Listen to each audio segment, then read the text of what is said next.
কি নাম আপনার? আমার নাম রমানাথ ঘোষ। রামনাথ ঘোষ? হ্যাঁ। আচ্ছা আচ্ছা, কি হয়েছিল আপনার? আমার হয়েছিল ওই মেরুনের মধ্যে ইনফেকশন হয়ে গেছে। আচ্ছা, তো আপনি তারপর চিকিৎসা কোথায় করেন? আমি করাইছি ভেলুরে। ভেলোরে? সিএমসি। আচ্ছা আচ্ছা, তো এমনি আপনি মানে কিভাবে, মানে আপনার ইনকাম সোর্স কিছু? না, এখন আমার কোনো ইনকাম সোর্স নাই। আচ্ছা, আর বাড়িতে কে কে আছে আপনার? আমার এখন মেয়ের বিয়ে দিয়ে দিয়েছি হুম। এই বছর অজ্ঞান মাসে। আচ্ছা, আর আমার ছেলে আছে। ছেলে কি পড়াশোনা করছে? ও পড়াশোনা করছে, এই বছর আপনার 10-এ উঠলো। আচ্ছা আচ্ছা। আমার কাছে পড়ে। আমি 2023-এ 31শে ডিসেম্বর মানে রোডে ওর পুকুর গেছিলো, পুকুরে আস্তে আস্তে ওর ডাম্পারে মেরে দিয়েছিল পাটা। সেটা প্লাস্টিক সার্জারি আমি করাইছি। আমি দুর্গাপুর ওই ইয়াতে করাইছি, গৌরী দেবীতে। আমি কলকাতা পর্যন্ত নিয়ে গেছিলাম। ওই নীলরতন মেডিকেল কলেজ হসপিটাল আছে না সরকারিতে, ওখানে দিয়ে ওখানে বললো 3বার হবে। 3বারে বলে তো আমরা প্রতিষ্ঠান ওখানে খারাপ দেখলাম, দিয়ে বোধে বলি এখানে আসা যাওয়া খুব কষ্ট, দিয়ে ওইখানে আমরা বাদ দিয়ে দিলাম। তারপরে একজনে যোগাযোগ করে দিল আমাদেরকে, দিয়ে আমরা ওইখানে ওই গৌরী দেবীতে করাইলাম।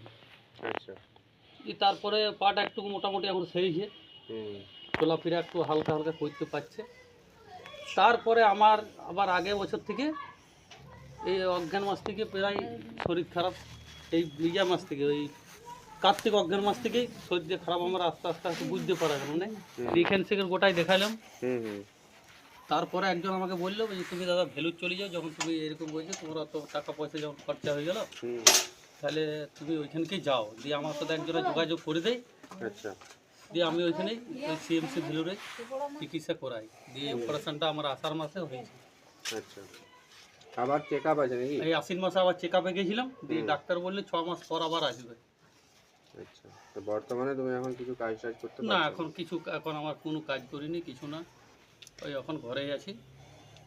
তবে ডাক্তার বললো যে তোমার 2 সাল কা বাদ তুম কাম করলে ধীরে ধীরে হয়েছে। আপনার অলরেডি লিয়েছে আমাকে 4.5 লাখ টাকা ওখানে অপারেশনটা করার জন্য। তো ওখানে 50,000 টাকা ছেড়েছে, 4 লাখ টাকা নিয়েছে পুরো। টাকাটা কীভাবে জোগাড় হয়েছিল? টাকাটা জোগাড় হয়েছিল মানে আপনার এই আমার যা ছিল ঘরের সমস্ত কিছু সোনা দানা যা ছিল আমি বিক্রি করে দিয়েছি।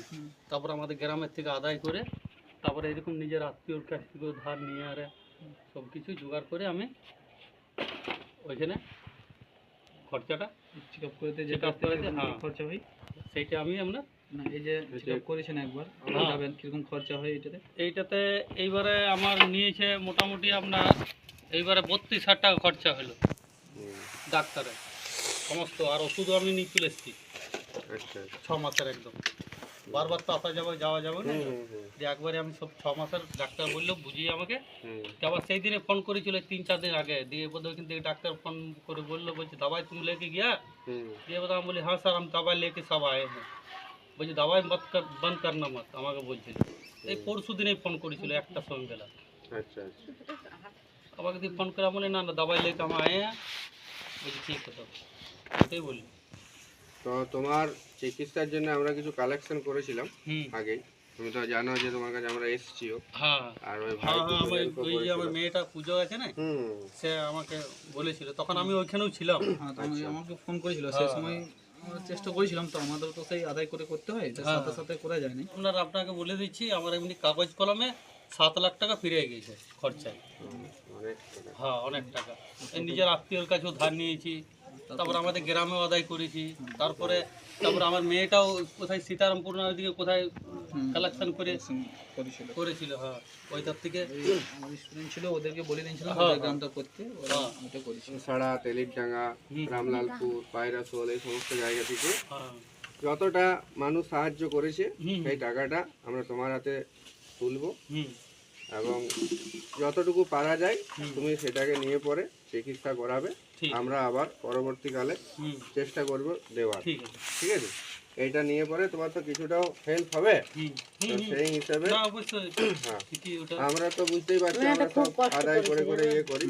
এইখানে একটা টাকা আছে, বলতো তো ঠিক আছে তুমি দেখো লেখাপড়া টাকাটা ছেড়ে গুনো। দিলে কি করবে, কলেজে 9,000 ভর্তি টাকার করবে। মতো টাকা আছে, কত আছে 5,000 9,000 আছে।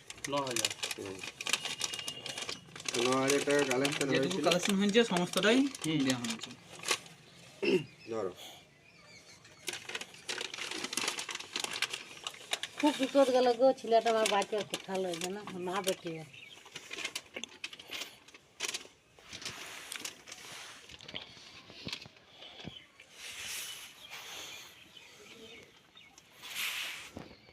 ঠিক আছে। হুম এটা ধরো। আরেকবার এসেছিল মাঝখানে দিয়ে গেছিলাম সে তখন। হ্যাঁ হ্যাঁ তখন দাঁড়াল বাড়ি।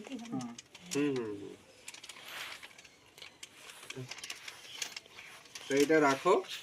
আমাদের এলাকার কানসাড়া, রামলালপুর, পায়রাসোল, তেলিরডাঙ্গা যে সমস্ত গ্রামের মানুষজন দাদাকে হেল্পের জন্য মানে সাহায্যের হাত বাড়িয়ে দিয়েছে, তাদেরকে আশার আলোর তরফ থেকে অনেক ধন্যবাদ, এবং আশা রাখি পরবর্তীকালে দাদাকে হেল্প করার জন্য আমরা আবার এগিয়ে আসবো, এবং এলাকার সাধারণ মানুষ আমাদের পাশে থেকে দাদার এই বিপদের দিনে দাদাকে সাহায্যের হাত বাড়িয়ে দেবে।